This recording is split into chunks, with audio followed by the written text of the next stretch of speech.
I'm going to have to let you two do a dance routine one day. One of the brilliant minds was hearing the negativity. He persevered at the theory of relativity. Dr. Seuss wrote a book and got rejected 28 times before being accepted. So means the books all over the world and still being read by little boys and girls. Steven Spielberg fell because of bad grades and his movie flopped despite the good ones he made. He could have called it quits just to fold under pressure. He didn't give up. Now he's a famous director. Walt Disney World wasn't easy. He was bankrupt. I know it's hard to believe me. Had that batch that went quickly south. He got a breakthrough and made Mickey Mouse. Life knocks you down, you just get up. As soon as make up, you just get up. Sometimes you may fail, inhale, exhale. Never get full if you never give up. If life knocks you down, you just get up. As soon as make up, you just get up. Sometimes you may fail, inhale, here we go. So you can exhale, never give up.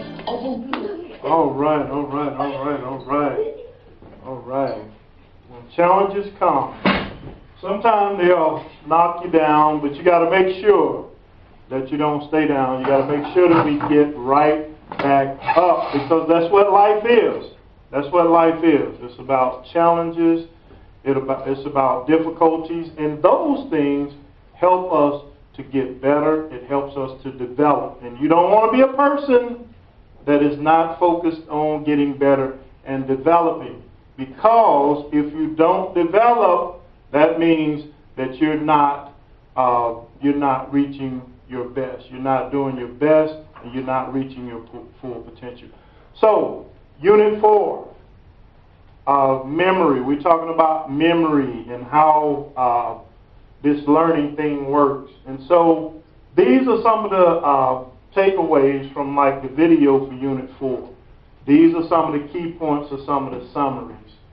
Number 1 says, memory is stored in new connections that your brain makes between neurons when you have a new experience. So every time you learn something new, LaKayla, every time you learn something new, every time you attempt to do something new, your brain is making new connections. Okay? And it's also creating new neurons. Okay, so that's what we want. The more connections, the more what? Yes, Janet? The more connections, the more you get smarter. But the smarter we are. The more the connections, the smarter we are. Yes? The more your brain grows. The more your brain grows as well. Those connections grow. Okay, we're getting smarter, we're learning, and that's where we want to be. So, there are different stages in memory, each lasting different amount of time. So we got to know this. There are different types of different stages in this memory. We have sensory memory, we have working memory, and we have long-term memory. And sensory memory is that memory that just does not stay with us long at all. Okay, we can go into a store. Say we go into Walmart. Okay, and in Walmart we see a lot of people. Okay, but if we see somebody that gets our attention, guess what? That kind of person we will remember. Okay, but sensory memory only lasts for a few seconds, and then we have what we call working memory. Working memory lasts a little longer. And working memory is those things that catch our attention, so they stay with us just a little bit longer. And then we have long-term memory. That's where we want to get things, Caleb and Nathan. We want to get them to long-term memory, because that long-term memory, those are things that we actually know. Okay? So, we have 3 stages in this memory. Caleb, the first stage is sensory memory. The second one is working memory, and the third is long-term memory. All right? Memory is a process, and if you skip one stage, the memory will not last long. Caleb, do you remember those stages? What are those stages? You said sensory. Sensory memory. You said working memory. Working memory. The one that stays with you forever. That's the one that you remember, the long term. Yeah, long-term Long-term memory. memory. And Okay. short-term memory. Okay, all right. So, and it's a process, and if you skip one thing in that stage, the memory would not last long. That's why we say we got to keep working, we got to keep growing, we got to keep getting better, because learning and memory is a process. All information enters through sensory memory, which lasts less than a second. That's what we talk about, sensory memory. Again, when we walk into a store, when we go somewhere, we may encounter a lot of people, okay? But only a certain amount of those people will we remember for a short term of time. So that sensory memory stays with us only for a second. But when somebody catches our attention, guess what happens? It goes to working memory. Yes, Caleb. It goes to working memory, which lasts a little bit longer. And our goal is to get it to where? To get it to long-term memory. Why, Nathan? Why? Why do we want it in long-term memory? You'll remember that person who was talking to you. Okay, and plus, when we get it to long-term memory, that means we know it. Okay, and that's where we want to go. We want to go to where we know our stuff. All right? Things you pay attention to go on to working memory, which lasts from seconds to minutes. This memory can only hold 4 to 7 separate pieces of information at once. So we got to be careful with that. You know, we can't try to focus on, 10 things at one time. Okay, that's why we have to make sure that we space our study out. We're not going to be able to study all of our subjects at one particular time. We got to space them out so that we can help put those things in that long-term memory where we need them. Information moves from working memory to long-term memory through a process called encoding. Encoding. So that's what we want to do. When we encode, it basically means that we study that information, because when we first get something, nobody, I don't care who you are, when you hear information for the first time, you're not going to know it. You're not going to know it. That includes us, grown people, adults.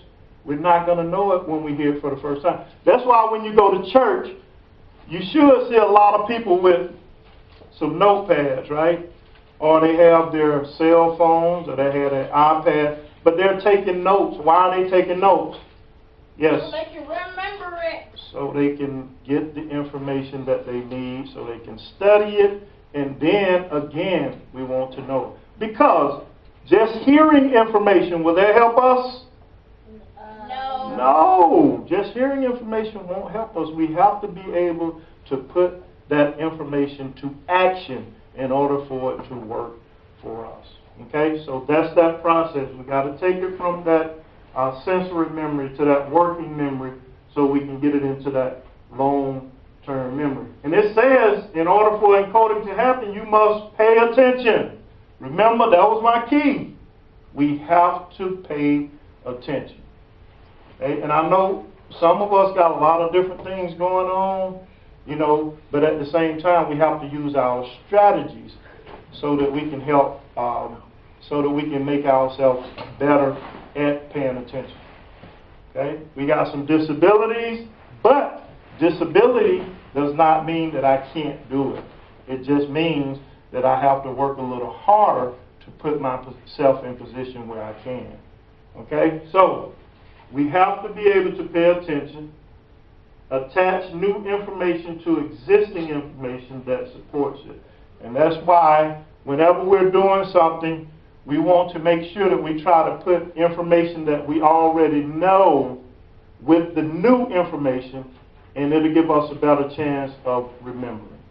All right? That's why yesterday when we talked, but not yesterday, Friday, when we talked about the inherited traits, right? We talked about some things that you guys did know about, right? Yes, you knew about, you get your hair color from your parents. What's some other things we say? Yes, Nathan. Eyebrows. Eyebrows, okay. What else? Yes? Eye color. Okay, our eye color. So we talked about all of those things. Yes, Michaela. Hair color. color.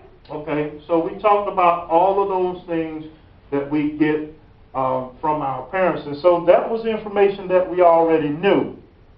Okay, and so when we dealt with the new information, it was easier for us to remember. Okay? An example of connecting information together to help expand memory is what we call chunking. Now we're getting into some of the strategies that we use in order for us to get things in that long-term memory. And it's called chunking, okay? Where we remember several bits of information together in a pattern. Okay, so chunking just means that we take little pieces of it. Kind of like when we did fractions. What was the first thing we learned about in fractions? We learned that the thing we learned about in fractions is The first thing I gave you was what? we have to divide. G, C, F. What was the GCF? Oh, greatest common factor. Okay, we did greatest. We found out how to find the greatest common factor. And what else? What's that other one? The least common factor. Least common multiple. Yeah, least common multiple. Good. So we did that first, right? Because when we get to the work and we have to find the greatest common factor and we have to find the least common multiple, that information will already be there. Okay? And so it'll make the work easier. And we started out with the hardest thing. We started out with the adding and subtracting. Because believe it or not, in fractions, adding and subtraction is the hardest. And when we get to multiplication and division, is the easiest route to that. Okay? So we got to chunk our information. Okay? So we get little pieces of it at a time, and then it increases our chances of getting it into long-term memory. Can somebody give me an example of a long-term memory? Something that you have in long-term memory? Yep. Like when I was a baby, this is like in my mind, stuck. Right. This is stuck in my mind. Right. When I was a baby and I was little, I bit my auntie's finger because she put her hand in. Well, she didn't put her hand in my mouth. She was touching me right here, and then I did this, and then I bit her finger. And so that's you're exactly right. That's long-term memory. Now I saw a person. Hold on. I saw a person the other day that I have not seen in like 30 years, and I was like, wow. How could I recognize that person? Because you saw him before. And I had been around that person for some years, and so that the way that person looks, talk, and act was kind of built into that long-term memory. So, even after 30 years, I was still able to recognize this person. And so that's where we're trying to get things. We're trying to get things to that long-term memory. Most good study strategies are those that reinforce this memory process, helping your brain to make strong connections between neurons and build a strong communication network of knowledge. Okay, now, some examples of good study strategies can be remembered through the acronym BRAIN. So we want to look at that acronym BRAIN real quick.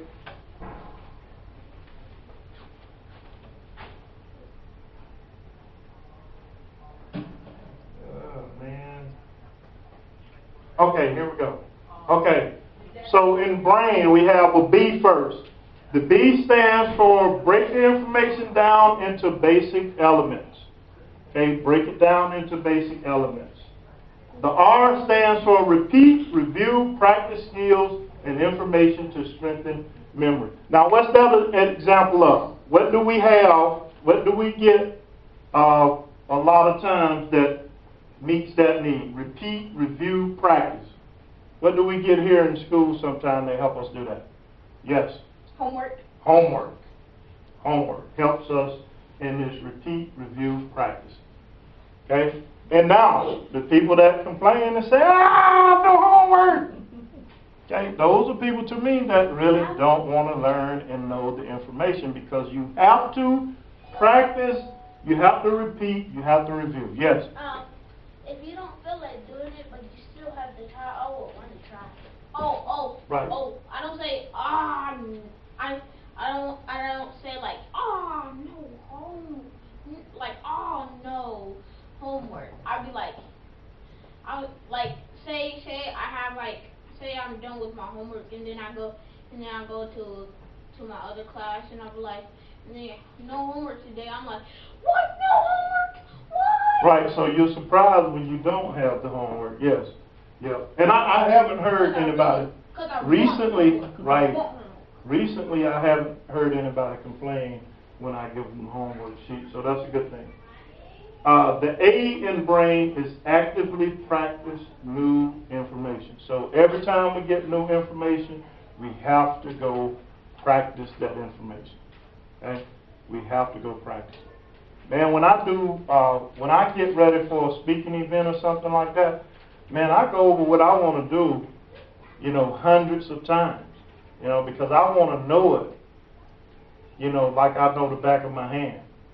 Okay? And I just want to be able to flow straight through it. And so that's what we got to do. We got to keep practicing.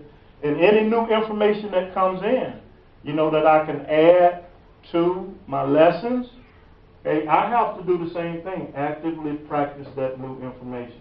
And then the I, information seeking through expert sources. So we got to keep looking at other information that talks about the same thing that will help us to further understand, to further clarify. Okay? So most of the time, when we're learning something, we want to learn it to the point that we can actually come back and teach it. And then N is never give up. Stay with the task long enough to let learning and memory take hold. And we always talk about that. We don't give up. Okay? That's the key to anything. Do not give up. Okay? If you start giving up now, you'll be giving up the rest of your life. Yeah. Every time something gets hard, you're going to give up, run away. And if you do that, you'll never, ever really grow. And that's what we want to do. We want to grow. We want to get better at everything that we do, because if we're growing and we're getting better, that means that we're putting ourselves in position to where we can help those that we love, and to where we can help people that need some of the things that we're learning. Okay? All right, Caleb? Yes, sir. What's those three stages to that memory? You said don't give up. No, the three stages to that memory process. Oh. What's the first? Sensory memory, working memory, long-term memory. Long-term memory. Okay? Remember that, and we'll be taking another look at that again on Thursday. All right? Every struggle she didn't grow up with a lot. She failed multiple times. Stay focused on the top. She went from news anchor and vibe by the producer. Now a household name, super bright future. Michael Jordan, JV on the high school team. He didn't quit it, go on to try new things. He stuck with it and put very much in it. When he wanted to quit, he kept pushing. He must finish. So he worked hard and he trained a lot. So he can be great when he bang his shot. Sort of. Stay there. Not yet. Wait till you go. When did you record us? Hold on.